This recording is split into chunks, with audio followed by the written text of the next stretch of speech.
All right. Hi, everyone. Thanks again for joining December's Direct Connect. The topic today is You're Not Alone, Embracing the Struggles in Youth Engagement.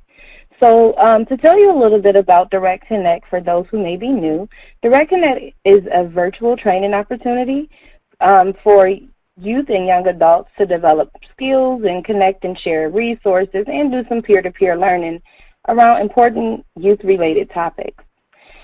Today, our presenter is David McLean, Youth Engagement Specialist with Accept Youth Move and Texas System of Care, also the Youth Move Board Vice President. I just want to remind you all that your lines are currently muted. Feel free to communicate with us using the chat box. And the Institute has already done a great job of giving us some tips in participating in this webinar so far. At the end of the webinar, we want you all to stay connected so that you have access to the TA evaluation survey. And let us know if you need anything. We're here to support you, and feel free to put your questions in the chat box, and we'll get to them as we can. Thanks. David, I'll go ahead and pass it over to you to introduce yourself a little more.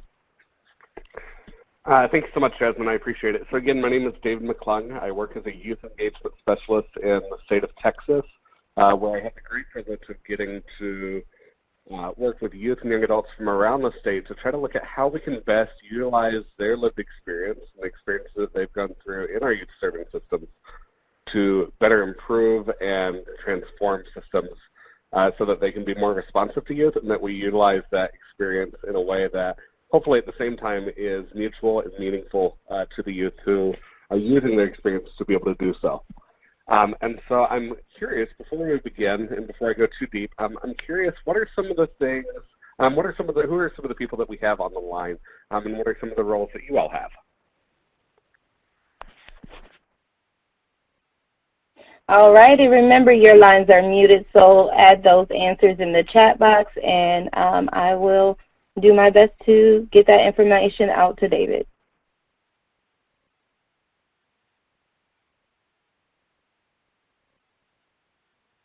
I could start because I can unmute. I'm Jasmine Boatwright, Youth Programs Coordinator with Youth Move National, and I'll also put that information in the chat box if you all need some help locating that.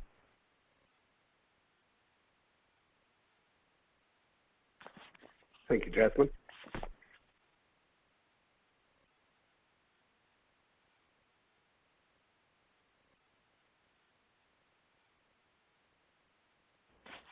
So as we get that information, there's a couple, I'll go over some of our learning objectives. So why are we doing this today? What is there that brings us together? So in this webinar, there's a couple objectives that hopefully we'll be able to kind of achieve. If there's additional things that you do want to make sure that we cover for today, if you'll also just put that in the chat box, and I'll make sure to get that from Jasmine. So a couple of things that I'm hoping that we'll be able to go through today are to look at how we can utilize our experiences as youth specialists to identify best practices in youth engagement, to identify some strategies for creating system change while still sustaining the passion that promotes our work, to promote and encourage self-love practices as a pathway for creativity and sustainability, to challenge the narrative that burnout is inevitable, and we'll talk a lot about that, and that burnout is only a matter of time when working in human service fields. And then finally, I am hoping that we can identify how failures, quote unquote, can be utilized as a required framework for strategic system transformation. And so before we begin that, I'm wondering if we have any of those responses in the chat box by chance. I am not seeing any on my end, David, but I'm also not seeing my comments post, so I'm not sure if it's the issue with the chat. Not aware at all. So we'll go on and start. So again, my name is David. We'll go through these. So let's just begin. Let's face it. Often we begin these careers in youth engagement.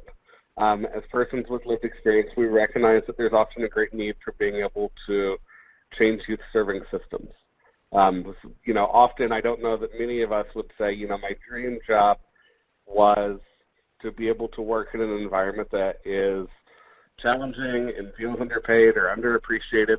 Maybe you've had one of those circumstances before where you meet someone who you don't know before or haven't met before, and they ask you, what do you do for a job? And you say, well, I get to work with youth. And maybe you've had that experience where someone says, oh, I'm sorry. And that's unfortunately, I think, a common experience that I've had at least. But at the end of the day, it's our passion that often brings us to these fields. As persons with lived experience, we have that experience of recognizing that, yes, systems can be agents for change. They can be channels for supporting our wellness and channels for supporting our creativity, and maybe sources of support when we're going through challenging times, and also helpful sometimes in prevention. But at the same time, as persons with lived experience, we sometimes have often observed that those same systems that seek to help us sometimes have really good intentions, but unfortunately have some gaps at the same time. That those gaps are sometimes especially prevalent in needs of crisis and with diverse populations in particular. And so we use that lived experience and we see those gaps, and that forms our passion, and we come into these fields wanting to be able to make a difference and to be able to change those systems so that they can be more responsive.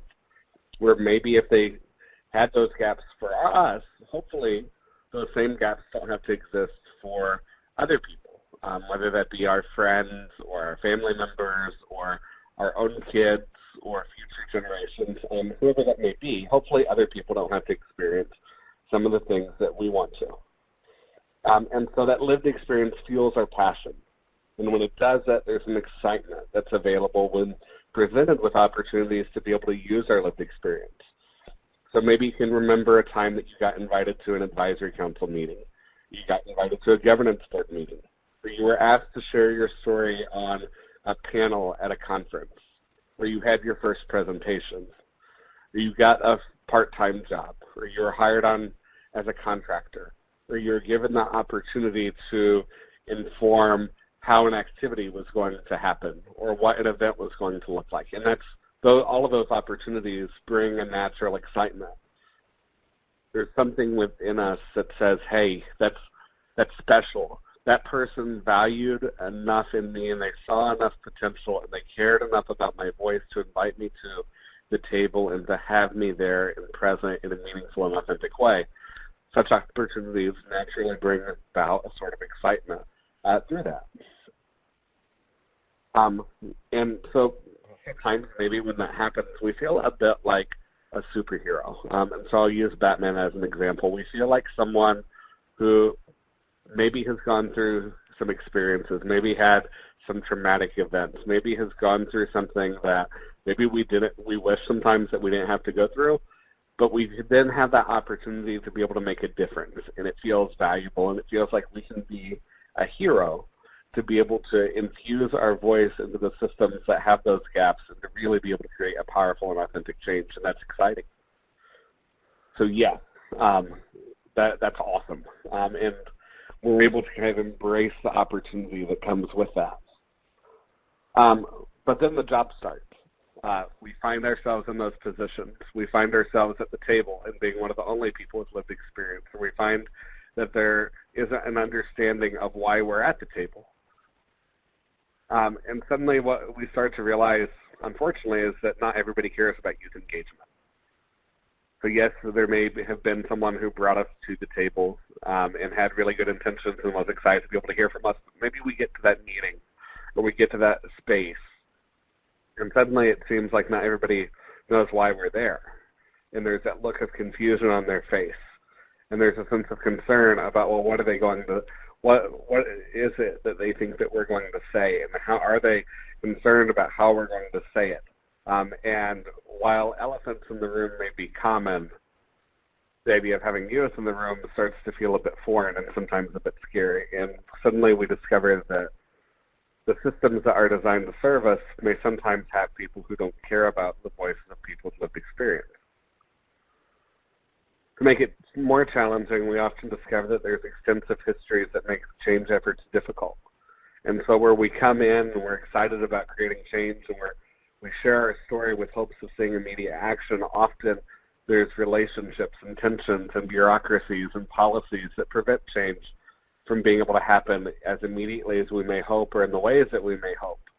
And sometimes finding and navigating those solutions is sometimes more challenging than what we might like.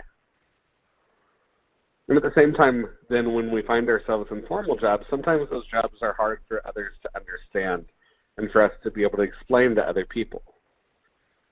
So 10 years into this work, I know there's still times that while my parents, for example, know about ACCEPT and they know about youth engagement and they know something about youth voice and they know I work with youth who have some of these experiences that are similar to my own,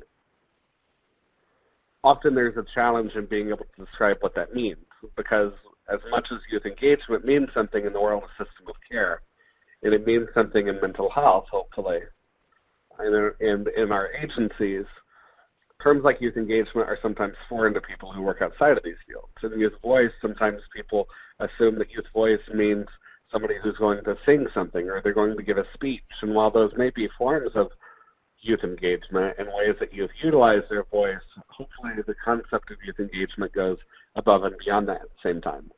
And so we've got this situation where we're excited, we're bringing this passion, we're going to create the change, we get into the job, not everybody cares about youth engagement. There's extensive histories that make change difficult. Sometimes our jobs are hard to explain for others to understand, and it's difficult for us to be able to explain to other people. And then we also discover there's competing priorities and ideas about what needs to be done and how we should do the work. And so the way that we might prioritize how change needs to be created isn't necessarily how others would create change, or the things that they're being told to do through their supervisors and through the systems, and what holds priority at a given time may not hold priority or the same level of priority for us. And so that starts to become a bit frustrating. And so I've put together some GIFs that I think may sometimes describe what it actually starts to feel like.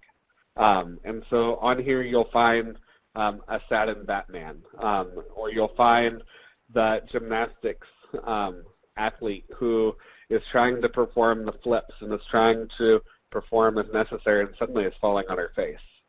Or maybe you've had that feeling of I want out, or the look of someone, Hank Hill from King of the Hill, just shaking his head and wondering, well, how did our systems become this way? Or what was there that led us to this point that our systems could have people with so much education and so many good intentions and such strong desires to create a positive impact on a person's life, and this still happened? Or maybe we reach that point where we look at the work that we're doing and we wonder, I don't know that this work is exactly what I expected that it would be. And so the work that we do then starts to feel a lot different. And maybe there's one of these images in particular that you relate to, or that feels a lot like maybe the day that you're going through today. And so if our chat box was working, I'd wonder, which of these do you relate to? But I think the reality is that youth engagement rarely feels like standing on a mountaintop. Often there's rare moments in which we come home, or we have had the perfect phone call, or we've had that moment to interact with a youth and it felt like that relationship was deepened in such a way that we were able to really make a lifelong lasting impact on the life of that student. And so where those moments are nice, and where when we have those moments, we should certainly try to capture those as much as possible. Those days often are a little bit more rare than what we might like, and certainly more rare than what we might have expected when we were told about these opportunities and when we first began the job and first had these opportunities. But I go back to a French poet named René de Meaux, and René de Meaux says, what's above knows what's below, but what is below doesn't know what's above. And so he's talking specifically in this poem about mountaintops. And René's point is that sometimes when you're in the trenches, it's hard to be able to see the big picture. It's hard to be able to know what the landscape is. It's hard to be able to know what else is happening. But when you've been in the valley, or you've been through those challenging times within youth engagement, or you've had those struggles and you've made some mistakes, and then you reach that mountaintop, then you have the better understanding of the landscape. Because then you're able to look up from the top, and you're able to look down, and you're able to look back at all those things that you went through that really didn't seem to make sense. Or maybe all those little small, quote-unquote, mistakes and errors that at the time were really frustrating. And the challenge of navigating those relationships that sometimes didn't seem very navigatable. Or you look back at the messiness of organization. Or you look back at all the times that you've been asked to do something that you weren't really sure how it fit in with the large amount of work that you're already trying to do. Or you looked back at the things that you were trying to prioritize and that it felt like things really weren't coming together, or that you tried to continue working through those things and no progress was really being made. But now you have the opportunity to stand on the mountaintop, and where what it felt like below and where you thought you were trying to go now suddenly looks very different. Because now you can look back down, and you can look back down through that history. You can look down through those challenges, down through those experiences that you've gone through, and everything starts to feel like it maybe has a little bit of purpose. And when you do that, you're able to see the larger landscape. You're able to see the tangles of relationships. You're able to see the complications of conflicting policies that happen within our systems. You're able to see why it's so difficult sometimes for youth and families to be able to access the services that have been said to be available, but maybe in reality aren't always as accessible. And you're able to see where those gaps fall and where those valleys are happening, and where our employees and where our coworkers and us ourselves sometimes get caught within those traps and those poverty gaps of creative thinking and creative planning and organization and taking time for self-care. And in such, we're able to respond in ways that maybe we haven't been able to do so before. And so first off, one of the things that I want to really offer to you is that youth engagement doesn't have to feel impossible. And let me just repeat that. Youth engagement doesn't have to feel impossible. And I don't know that I understood that early on. Just to kind of give you an idea of what I thought this had to look like, is I started a position a couple of years ago, having done this work for a while.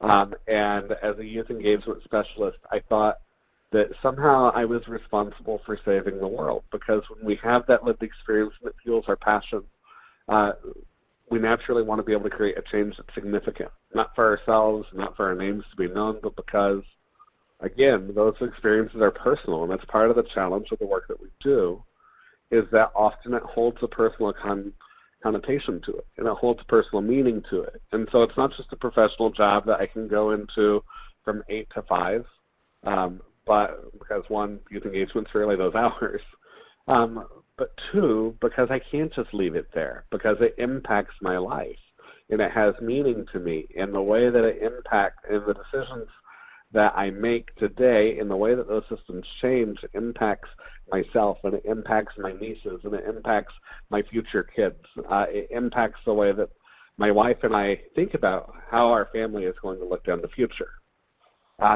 But it doesn't have to feel impossible. And so I started in this position, and I thought, hey, you know what? I can fit 80 hours of work into 20 hours, and I'm going to go in, and I'm going to make a difference, and everything is going to happen just the way I want, and I'm going to be able to make these contacts and make these phone calls, and I'm going to reach out, and we're going to form a movement that's so big that everybody knows that the lives of youth matter, and that cultural responsiveness has to be present if we're going to fill in the gaps of our systems. And that lived experience has to be a foundation for how we do decision-making. And that we have to reach a point that if we don't have diverse voices of lived experience at the table, we reach the decision automatically that we cannot have that meeting, or we cannot make that decision, and we can't continue until we have that. But often that's difficult. And so what I found myself doing is I found myself waking up at 5 a.m. at that time. And at 5 a.m. I'd get up and I'd be excited, and I'd have this adrenaline rush every single day. And I'd listen to inspirational music, and I'd listen to motivational speeches on my hour-long drive to work. And by the time I got to work, I had this cathartic moment. I was full of excitement. And I went into work, and I'd have this kind of tizzy of, I'm going to send all these emails. I want to make all these phone calls, and I'm going to continue doing this work, and we're going to build this movement. And what I discovered is that while that was full of good intentions, it wasn't a plan that was going to be sustainable. And so one of the things I think is really important, first off, is to remember that it's important to know your worth. And this is really important because I think so often when our work, again, is personal, it's easy for us to attach the value that we bring in the change, in the success of the change that we bring to what outcomes we're having inside of the work that we're doing. And it becomes easy for us to attach our value to those outcomes. And so if relationships start to feel challenging and our work starts to feel messy and our value that we place in ourselves and the value that we give to ourselves are aligned, then the value that we have starts to decrease. And we get to a point where it becomes difficult for us to be able to value ourselves. And furthermore, it starts, because we don't value ourselves, it becomes difficult for us, ironically, to be able to value other people in the way that we want to, and to be able to value the process that happens when change is able to occur. And so let's just look at it again in this way. We all want to make a difference, right? Every single night we wake up with this idea maybe of what can I do tomorrow that's going to be able to change that situation, and what is there that I can do in the way that I interact with that youth to be able to have a positive impact? What is there that I can do to build another sense of trust, or show them that systems can be trusted, or show them that there is hope, and that there is reason to have optimism? And again, we have this moment that's sort of, I'm on top of the world. It's a rush. It's an adventure. There's something exciting about being able to ride the waves, or there's something motivational and inspirational about being able to wake up every single day and feel like I'm going to go in and I'm going to save the world. But again, where David, I did want to let you know that the chat box is working again for me, and we've had some great participation. A lot of our participants did resonate with the baby on the picture, on the collage that you made with the gifts. So just wanted to let you know that we are back working. Great. Thank you so much. And so we want to make a difference. I think one of the mistakes we have to make is that making a difference so doesn't require burning out. And I think that's a hard acknowledgement for us to be able to make. And maybe we would acknowledge that for other people, but it's hard for us to be able to acknowledge that for ourselves sometimes. Because again, if we're not saving the world, then sometimes it becomes difficult for us to be able to find value in the work that we're doing. When the value of our work is attached to our value of self, then again, we aren't able to recognize and appreciate the small moments that make a difference. But the truth is, it's absolutely okay to take time for self-care. You can't do things well if you don't feel well. And so I'll give you an example for me of where this became something that I was able to better prioritize. And that's not to say I'm great at self-care. I'm still learning, as much of you I imagine are as well. But there came a moment after going in for months and months of having these cathartic moments and feeling like I was making a difference and doing the amount of work in 20 hours that would have otherwise taken 80 hours. That things began to get a little bit heavy, and things began to feel a little bit harder than what I had anticipated, because the calls that I was making at that time weren't coming back as quickly. And sometimes I found that there were other priorities, and sometimes I found that relationships were complicated, all those things that I mentioned earlier. But when that happened, simultaneously, I was very fortunate to have a group of caring people around me who recognized that I also wasn't taking time for self-care at the time. And I'm stubborn. I say that openly. I can be very stubborn at times. And so over the course of 2 weeks, it took 32 people, a combination of coworkers, a combination of friends, a combination of some of the youth we were working with, and some of the parents of the youth who we were working with at the time, to say, David, you've got to be able to take time for yourself. We see the work you're doing and it's valuable, but you're going to burn out. At the time, that seemed really kind of, I don't know that I knew how to respond to that information, because at the time, my thought process was, I've got to do every single thing I can because we have this opportunity. We have this grant opportunity to be able to make a difference in ways that we may not always have. And so over the course of these years, we've got to be able to do as much as we can do and maximize on this opportunity. And while that's true, for me, that meant spending 24 hours a day, including thinking about work in my sleep, to be able to try to figure out ways that we can make this different. And so after 32 people, over the course of 2 weeks, said, David, you've got to find a way, I decided to go and take a vacation. That took 3 days in Houston for me to be able to really kind of relax. And at that point, I thought, okay, obviously, if it's taken 3 days for me to even know how to begin to relax and for tension to start to relieve itself, then I've got to change something. And I was fortunate at that time to have a friend who said, David, look, you've got to find ways to build self-care practice. And so I did that, right? Or I thought I did that. I started looking into getting a monthly massage, and I started swimming, and I started working out, and I started finding one time a week that I could go and eat out and really kind of step away from the emails and step away from everything for a few hours to eat out once a week. And I did all these things that I thought were working. And then the same friend comes back, and she says, David, you realize what you're doing, right? And I said, I don't know what you're talking about. Tell me. And she said, you're doing what you're calling self-care, but your form of self-care that you've added is not really self-care. You've added activities for the sake of adding activities, and you're calling that self-care. So yes, you're swimming, and yes, you're getting a massage, and yes, you're eating better, and yes, you're losing weight, and yes, you're swimming, and you're doing all these different things. But while you're doing this, that's not really self-care, because your intention isn't for it to be a form of self-care. Your intention is for you to be able to add one more thing to your calendar and to be able to say that you're doing self-care and be able to check that off.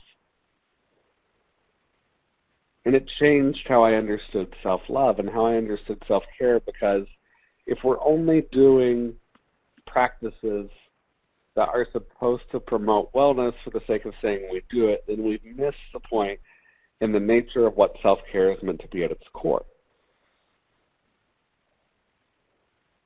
But at the same time then, what ends up happening is I think self-care is difficult because sometimes we don't know how to embrace the struggle.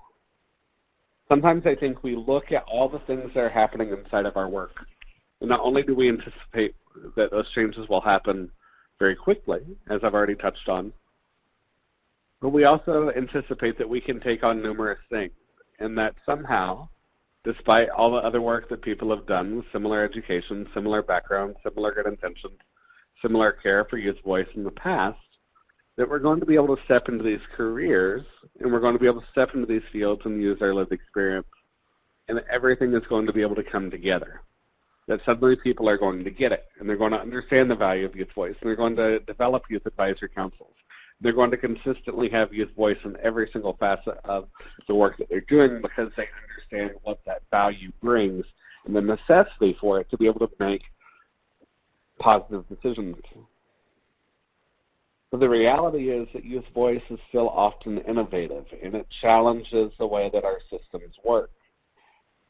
And it challenges the practices and the policies and the relationships and the bureaucracies and the pay structures and the decision makings that have been made over the course of many, many, many years. And what we often fail to understand is that failure, quote unquote, is a natural part of any innovative change effort. In other words, we cannot expect reasonably for this work that we do that's supposed to be innovative, that's supposed to be cutting edge, that's supposed to be at the forefront of what systems can look like in the future, to not have some elements of challenge, or to not have elements where things go exactly as we plan, because that just isn't the reality. The reality is that this work is hard.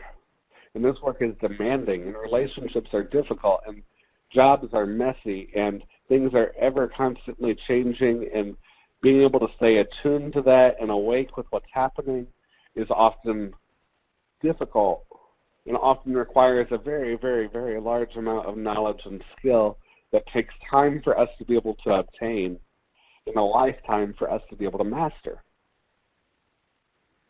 And so we can either do a couple things. We can either decide to ignore those failures and pretend that they haven't happened and continue doing what we're doing and fall into the same trap that sometimes our systems have. We can decide to let those failures become a piece of who we are and decide to let those define our worth and our value. Or the third option that I think is where I would like for us to find some opportunity today, we can decide to look at that failure as an opportunity. And we can embrace the struggle that comes with that. And so I want to share a couple examples of where we found failure to be a positive thing and where it's helped us. So again, I told you that I found ways initially to try to reach out and made tons of phone calls. And one of the things I discovered really quickly is we had all of these people who were going to be able to send youth to this annual meeting. And we were excited because there were going to be more youth there, and there were going to be more young adults who were going to be there. And we had this weekend envisioned in a way that was going to be able to make a real difference. And so these youth came, but what we quickly discovered is they weren't sure why they were there. And even though we had built some time in to talk about it, at the same time, we weren't sure why we had as many youth there as we did. And we realized that we hadn't been strategic in the way that we recruited those youth either. In other words, we lacked the why. And as Simon Sinek says, the why becomes very important in the work that we do.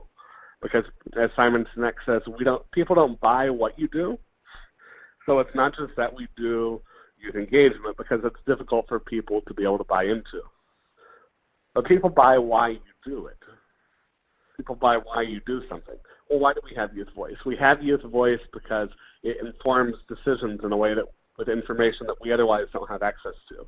We have youth voice because it increases cultural responsiveness and competency within the workplace and across our settings.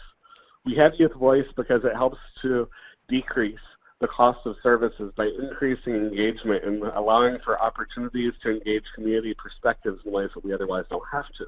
And the list goes on and on. But we didn't know what our why was all the time. And that was a challenge because when you don't know your why, while there may be an initial excitement that people can buy into what it is that you're selling, at the same time then that why begins to be lost because you don't know it yourself. And if you don't know what your why is, and eventually that excitement and that enthusiasm that may be there initially begins to wear off. And sure enough, it did. Where we were able to have a significant number of youth and a significant increase in the number of youth who were there, we sat down with our leadership of youth who had been with us for a while that night.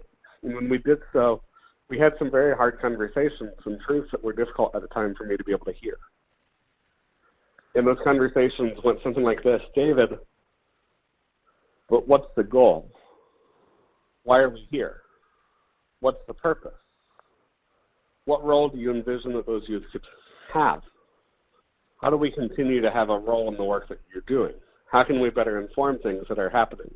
And those were questions at the time that I didn't have very strong answers to and didn't know myself. And so the why becomes very, very important to the work that we're doing. Let me give you another example of where embracing failure became important. We had an opportunity to bring a couple youth to a conference. We brought youth to this conference. And one of the things we discovered very quickly is that it was important for us to be able to make sure that all third-party services were shut off. In other words, you make sure the minibar is not there. You make sure that there's not an ability to get pay-per-view items. You make sure that all those kinds of charges are taken off. And we asked the hotel for this pretty specifically. What we came back to pretty quickly also, though, is we get done. We have an incident that happens over the course of this weekend. And at the same time, then, we go down and we make sure the bill is settled. And the guy at the counter tells us. He says, here's the bill. Looks like everything is done. You had $245 worth of phone charges.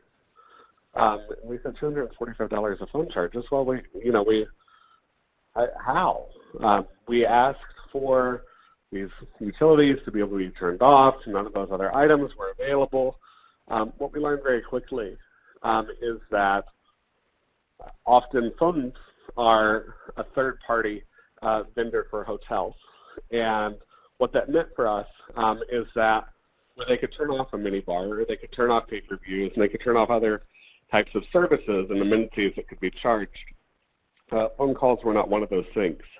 And so thankfully we were able to talk that charge down significantly down to about $15. And we paid that. But during that weekend we learned quite a few things about how hotels are sometimes organized, how rooms sometimes have dividing doors between them. We learned a number of different lessons that week. And I came back feeling like, well, how did we miss this? And we knew at that time that we needed to be able to develop stronger policies for what travel would look like with youth and how we would better support youth and how we would better establish certain expectations with travel through that, and that there would be a mutual understanding but also a mutual culture that was built within our group for how we would travel as youth and young adults and what that would look like inside of the work that we did. Those opportunities such as that are often complicated. They're difficult. They're frustrating. I could share stories of us trying to build a 60-foot by 10-foot canvas that would stand up on its own, and how when we got to the space, we realized not only does this not stand up, but the space is smaller than we anticipated. I could share stories of times that we've tried projects and realized that even though we had an idea of what this project could look like, there were significant policy limitations and challenges in the way that they would pull off.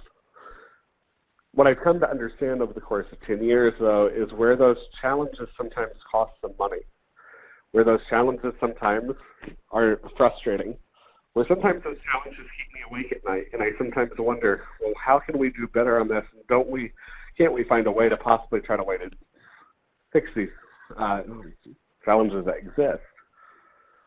I came to realize that these opportunities that appeared to be failure were really part of the innovative process, and that those opportunities were something that could be bought into, and that it didn't have to be dependent on me, and I didn't have to know every single thing or be able to do every single skill. And sometimes the things that I thought I had to be able to do on my own weren't things that I had to be able to do on my own, but were things that we could do together.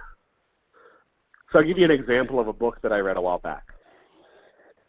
I read a book of a company that had developed a website for parenting resources. And on this website, they had resources that were outlined for parents going through a variety of circumstances on parenting styles and approaches and information on youth development and child development. Great website. And so the founders of this website brought it to their stakeholders, and they said, look, we've got this fantastic website, and it does this, and it does this, and it does this, and you're going to love it. It's perfect for families. And the stakeholders looked at it, and they declined it. But they didn't just decline it once. They declined it about 17 times, over and over and over again. And so there came a point where these website developers and the innovators came back, and they said, okay, look, this time we're going to try something different. We're not just going to make the changes that we think they need, or the changes that they want, but we're going to go back and we're going to tell them every single thing that doesn't work. And that's a bold strategy. But we're going to develop ways to try to identify what it is that's not working. And instead of telling them everything that is working, we're going to go back and we're going to tell them what doesn't work. And so when they did this, what they discovered is suddenly there was buy-in. And the reason that there was buy-in, the thing that changed that time wasn't that the product was different. What changed that time is that there is now an ability to identify what their role was and the value that stakeholders were able to bring to the work that was happening. And I think so often that's what we do with our systems. We offer these services. We offer these supports. Through these grants, we're able to provide this opportunity, this opportunity, this opportunity. And we treat it as a magical solution. But the reality is that there's a lot of opportunity for us to really be able to use stakeholder input and that lived experience as a pathway for creating change within the system. And when we do that, it becomes better and it becomes stronger. And so these days, I've come to understand that the things that I thought were failure are often the opportunity that I need. Where now, if anybody asks, I'm excited to be able to share the things that we need to be able to do differently. Friends and coworkers can tell you I keep a list of about 125 things, and there's more that could be added to that. But a list of 125 things that I know we need to be able to do different, and 125 things that need to be able to be improved. Occasionally, we're very fortunate to be able to, I guess frequently we're able to cross some of those things off. We're able to find ways through stakeholder input, through the voices of other youth, through youth leaders who are really making a positive impact in their community, to be able to cross off some of those 125 things. But rest assured, when we cross off those things, that doesn't lessen it to 124 or 123. The work is always there. There's always ways for additional improvement. There's always ways for new projects and new ideas and ways of doing things. And so that list of 125 things becomes something that we can be proud of. It becomes a way that we're able to really show the value that other people are able to bring. And through that, we're able to find people who understand SEO. We're able to find people who understand program management. We're able to find people who understand budgeting, people who understand financing, people who have relationships with policy and decision makers that we may not have otherwise on our own. And when we do that, because we've embraced failure, we're able to have a positive impact that's much larger than we could have had we sat around and decided that the work that we were doing had to be able to be a source of burnout, or had to be a source of compassion fatigue. And so the takeaway from this I would hope you would take is this. The truth is, it's okay not to be perfect. In fact, sometimes the best lessons come in the form of failures. As Yoda would say, that's why you fail. Sometimes we fail because it's an opportunity to learn. Sometimes we fail because the failure that we see today is an opportunity for change tomorrow. Sometimes we fail because we need to be able to recognize that every single thing we've gone through has a meaning and a purpose. Sometimes we fail because it's important for our ego to be lessened a little bit and for us to be able to recognize that we can't do things on our own. Sometimes we fail because it's important for us to be able to recognize the importance of delegating to other people. And sometimes we fail because it allows for us to be able to continue fighting adversity and because it builds our resiliency. It reminds us that everything isn't perfect, and it is hard, and it's hard work, and it's tiring, and sometimes it's underappreciated. But it reminds us, too, simultaneously that we're strong, that we have the ability to create change, that we're innovative, that we can learn, and we can gain new information, and we can seek out new information, and we can find solutions that sometimes haven't been tested before, and we have the ability to test those. It reminds us that we're those relationships that sometimes exist between the silos that have been present sometimes for many, many years, that we can interject ourselves and help lessen, break down, and diminish those silos and form working partnerships. And so failure is acceptable. Sometimes it's necessary. Often it's critical for us to be able to create the change that we desire.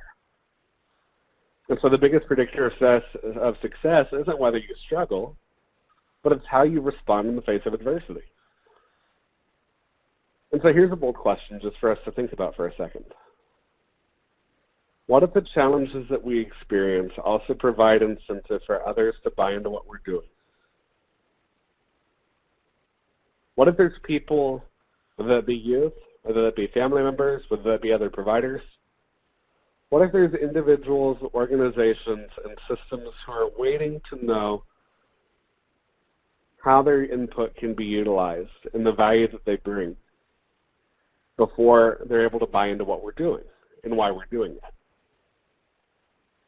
And what if the thing that would allow for them to be able to build buy-in and for them to be able to have a role in that is not for us to share everything that's working well and to share about the successful collaborations or to share about the way that we are able to improve specific outcomes, although each of those ways of disseminating information are valuable.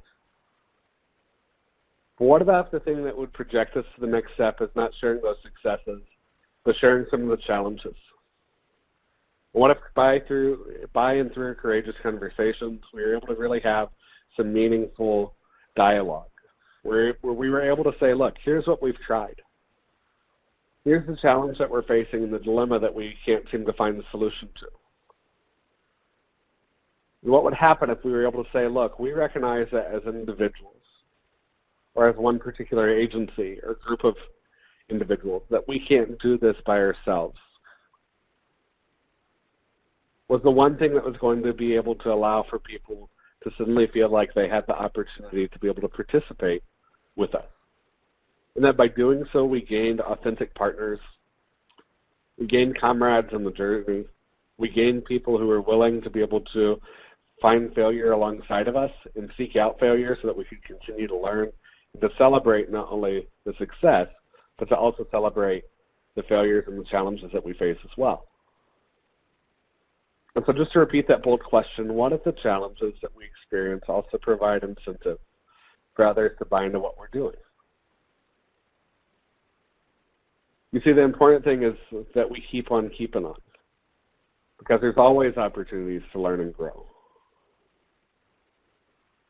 And often it's the moment when it starts to feel impossible that is also the same moment, and sometimes the most critical moment for us to stay engaged. Sometimes it's not about us trying to add more, because often I think our tendency is for us to look at the work that we're doing and say, but what else is there that I can do to add more to our plate, rather than looking at what is there that we can cut back on. Sometimes it's the challenge and the storm that happens when we're trying to do something that's not been done before, or trying a new approach when it starts to feel the most complicated, or the most difficult, or the most frustrating. And we have to be able to go back to our colleagues and our friends and those around us, our coworkers, and say, hey, look, I don't know how to find the solution to this that really allows for that next step to be able to be taken. And so what I would encourage you to do is to expect the unexpected. It's great to be able to have norms, fantastic to be able to find structure, it's wonderful to be able to have process. So often we focus so much on the content of what we're doing that we forget the process. And that process includes some difficult steps. That process includes some things that sometimes aren't very pleasant to be able to experience. That process often includes some conversations that are really difficult and that sometimes don't feel very well and sometimes keep us awake at night. But rather than playing it safe, we must find a balance between having structure and having policy and still being open and remaining open to new ideas. So keep going. Embrace the struggle. Keep on keeping on. And celebrate success frequently.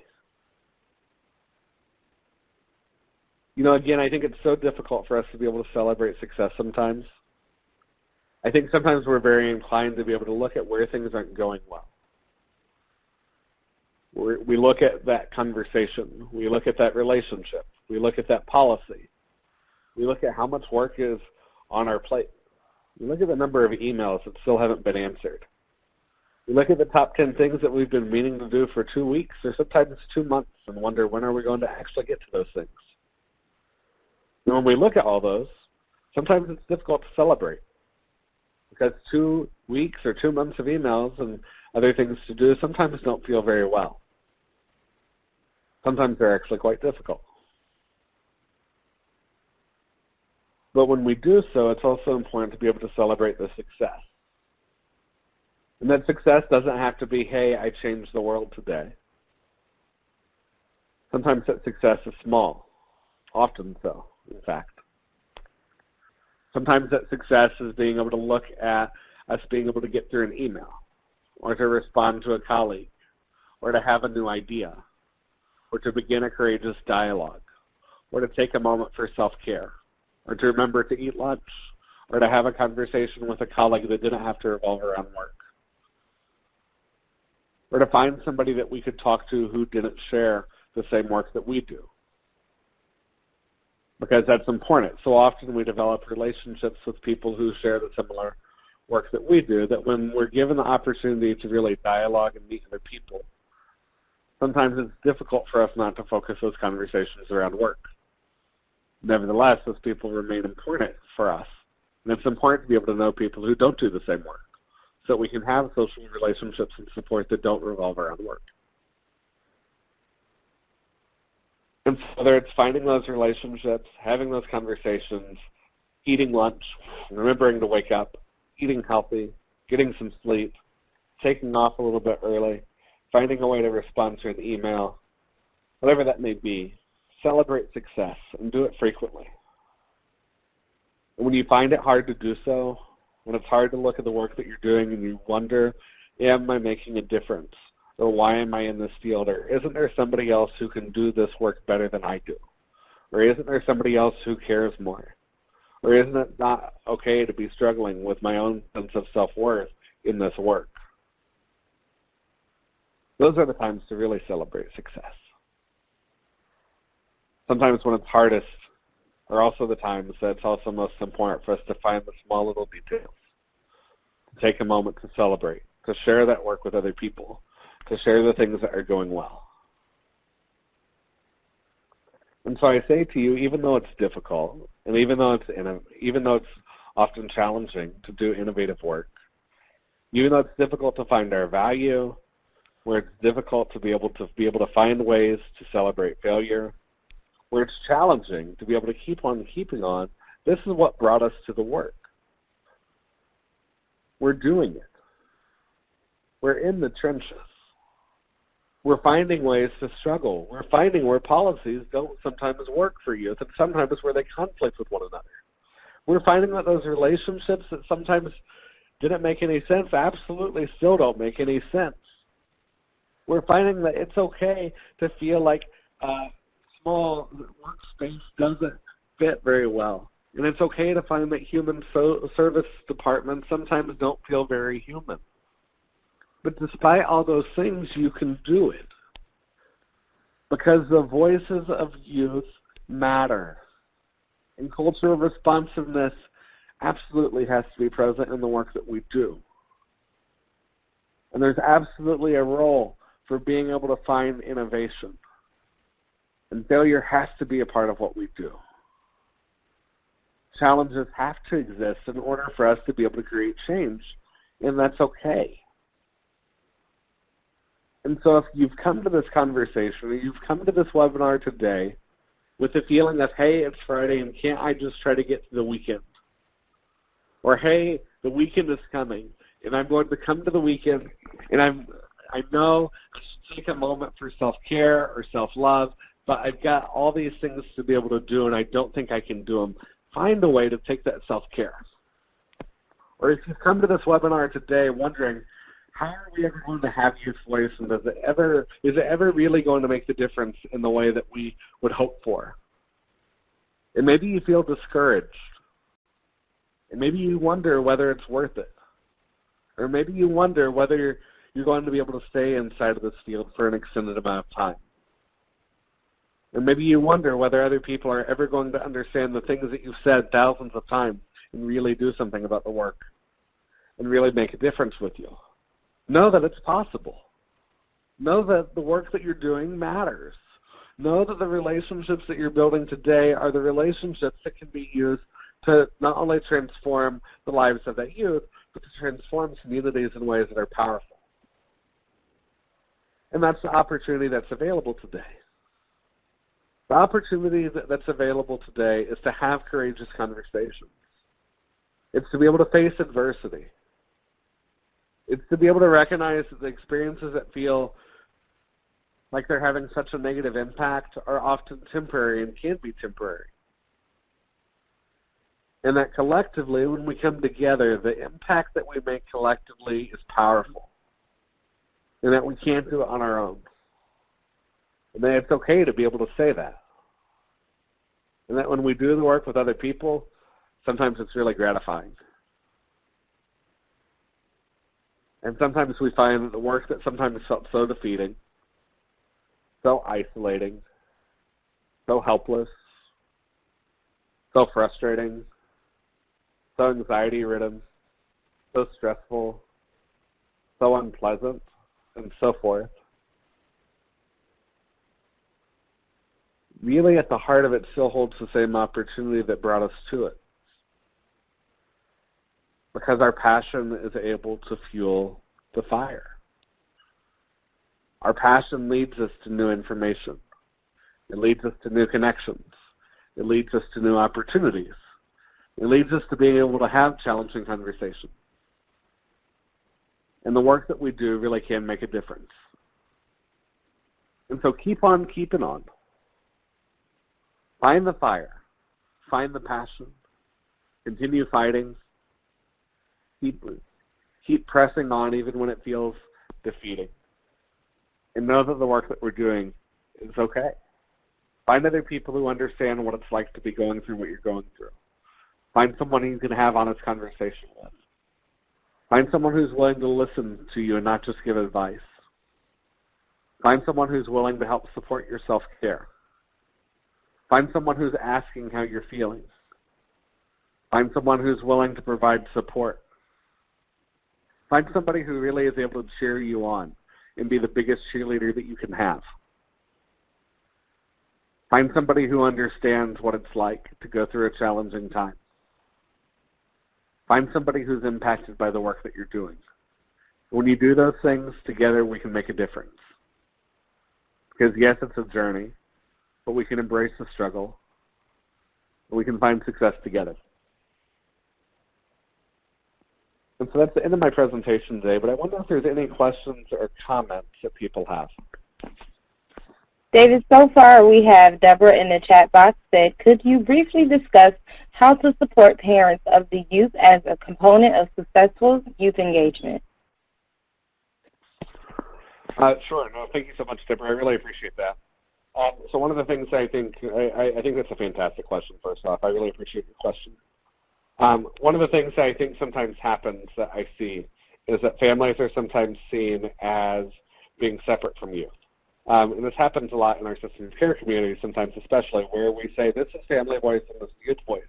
And we build silos between those. And while those are different concepts to some degree, often I think sometimes our systems are still used to looking at families as part of the problem. So I can think of juvenile probation officers, and I can think of other helping professionals.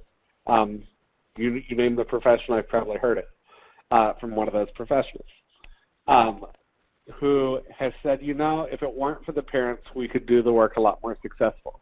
But I think the truth is that engaging parents is extremely important. One of the things that I think is important simultaneously is for us to be able to recognize that we're as supportive adults, we have the opportunity to really be able to invest in youth and can really make a difference inside of their lives. It's important that we're not the only supportive adult who is in their lives at the same time. So sometimes I think we almost go to such an extent that we build so much programming, we build so much structure, so many support mechanisms for this, that it also becomes difficult then for us to be able to allow for other supportive adults to be able to have an equal opportunity to impact their lives. And one of the most important people in the lives of a child or a youth sometimes is for that parent to be there. And so I think one of the things that begins to happen is as that youth matures, it's important that we're really working with that parent early on, that it's a strategic plan where those youth begin to have a voice inside of their decisions. Sometimes the parents who we work with are sometimes the most important people in the lives of our youth. And us being able to have connections with those parents then becomes very, very difficult. And so as a youth engagement specialist, my work can't just be forming relationships with youth, because if their parents aren't bought into what we're doing, or they don't know why they're there, or they don't know why we're doing what we're doing, it's difficult for parents to be able to buy in. And simultaneously, sometimes it's difficult for parents to be able to understand the youth who they have as children, or the youth in their household have a voice as well, because the way that sometimes gets expressed is through family conflict. And so me being able to have a relationship with the parent or a legal guardian then begins to become very important. And so for me, what that often looks like is different across each family. But in some cases, it means me being able to take time specifically to be able to reach out to those family members and being able to reach out specifically to those parents to be able to talk about some of their experiences and what they're seeing. Sometimes those parents are able to provide information to me that I may have no other idea about. That's not to say I go back and I say, hey, your mom told me that you were going through this. Your dad told me that you were experiencing this. I didn't know that, because that would forsake that confidentiality. But by being able to have that conversation and being able to engage youth or parents inside of that process for youth engagement, then I'm able to be much more successful. So an example of this for me comes in a recent situation where I have a youth who is often experiencing some thoughts of suicide. And this youth was recently going through a very, very difficult time. And because this youth knew I had a relationship with her mom, when she was trying to seek help, which happens fairly often, when this happens, in this particular instance, because she knows I have a relationship with her mother, and because she trusts me and I have a relationship with her simultaneously, that youth is then able to reach out to me and say, hey, can you talk with my mom about this, and let her know that I need her support on this. And so in doing so, we're able to build those natural relationships. We're able to build those natural support systems where it doesn't have to be dependent on me because that youth is hours away from here. But because I have the relationship with the parent and I have the relationship with the youth, then I'm able to integrate those together and be much more successful in the way that I engage that youth. Because without that relationship, I may not be with the parent. I may not have been able to talk to that parent in the same way that I was able to. But because that parent and I talk on a monthly basis at least and are able to talk more frequently when needed, we are able to find some real nice supports for that youth during that time. And we're able to find a way to keep that youth safe in a time that maybe didn't feel quite as safe. And so for me, family engagement becomes really a key foundation for how we build youth engagement as well.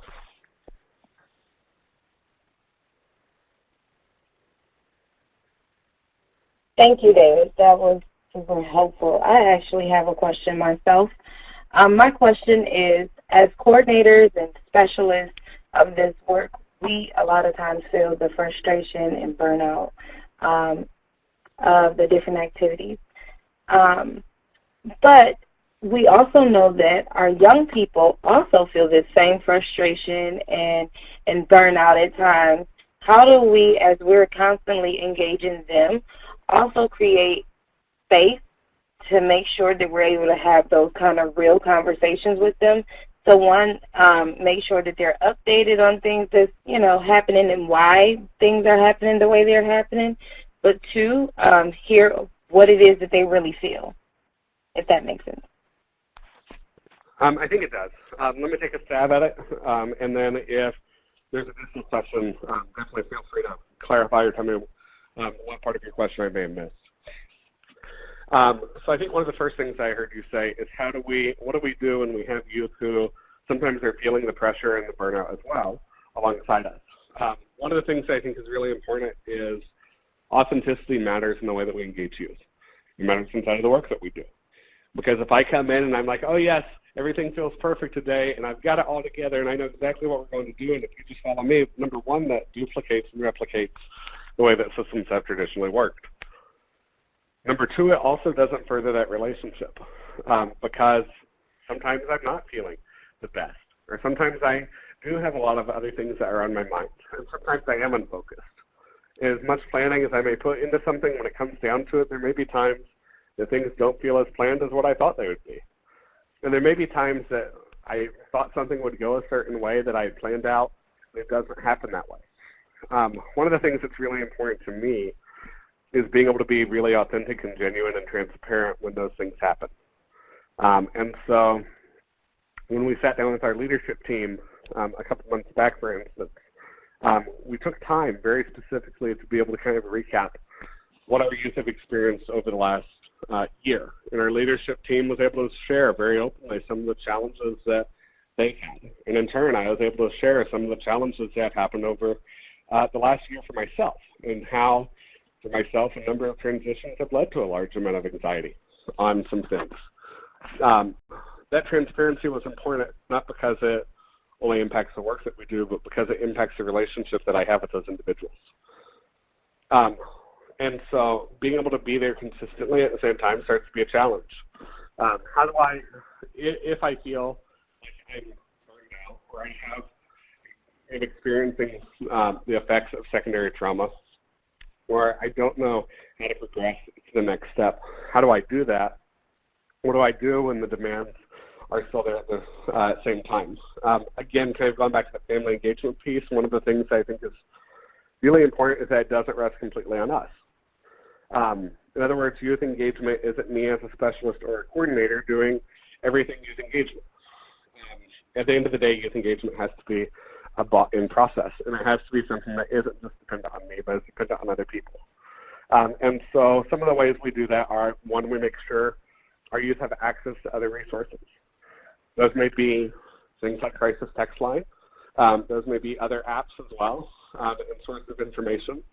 But it also happens through us being able to build and bridge social capital and recovery capital in a way that allows for them to be able to have other relationships as well.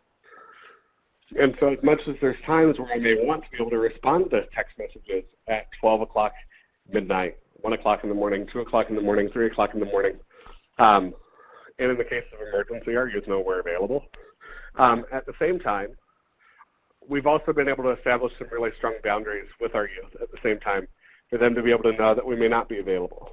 And we work very, very intentionally with our youth to try to make sure that we're not the only source of contact, but that if they need something, number one, they've got other people within our group, other youth leaders and young adults, as well as youth staff who have some of that knowledge and training and support and ability to support them.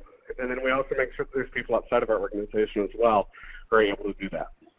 When we do communicate with youth, one of the things that's important is that we don't only have one channel of communication, because I've yet to find one source of communication, whether that be Discord, FaceApp, or FaceTime, you name it, GroupMe, Slack, text messaging, video chats, Facebook Messenger, Facebook groups, text messages, group text messages, you name it. I'm yet to find one source that works for every single one of our youth.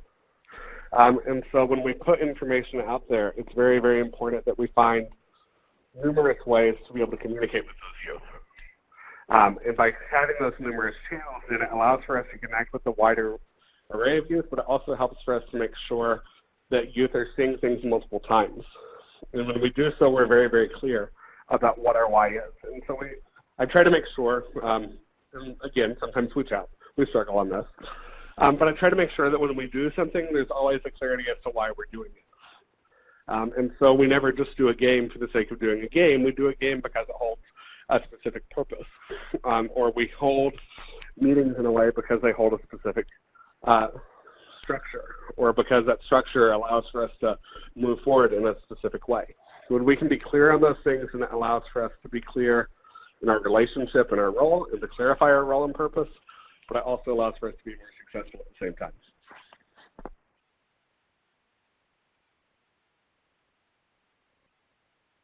Thank you. That was super helpful, David. Do we have any additional questions from the participants on the line? If so, feel free to go ahead and drop them in the chat box. And I just wanted to say, David, like, listening to you, it's almost like you created a timeline of my entire youth involvement career.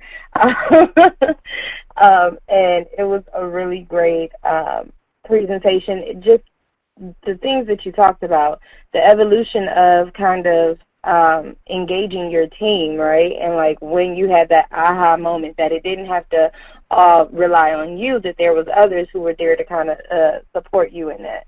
125 things that need improved. I'm definitely going to start using that system.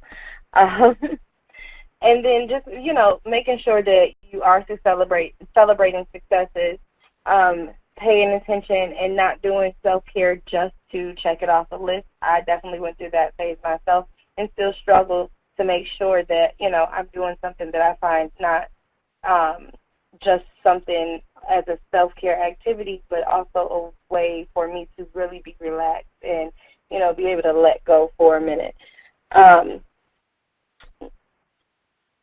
Yeah, and then the clarifying the why has probably been my largest lesson learned throughout my entire 16 years of youth engagement work has definitely been the clarifying of the why. A lot of times, you know, we all have that energy and we're all charged up and we're ready to go and, you know, save the world. And then, you know, it's easily lost if you get in a different setting and you do not have that clarity around the why. So definitely clarifying the why and roles within that, I found super helpful. So I, again, want to thank you for being our presenter today. I want to thank our participants. And again, if you all were rescheduled, I really thank you for bearing with us while we worked out some technical difficulties.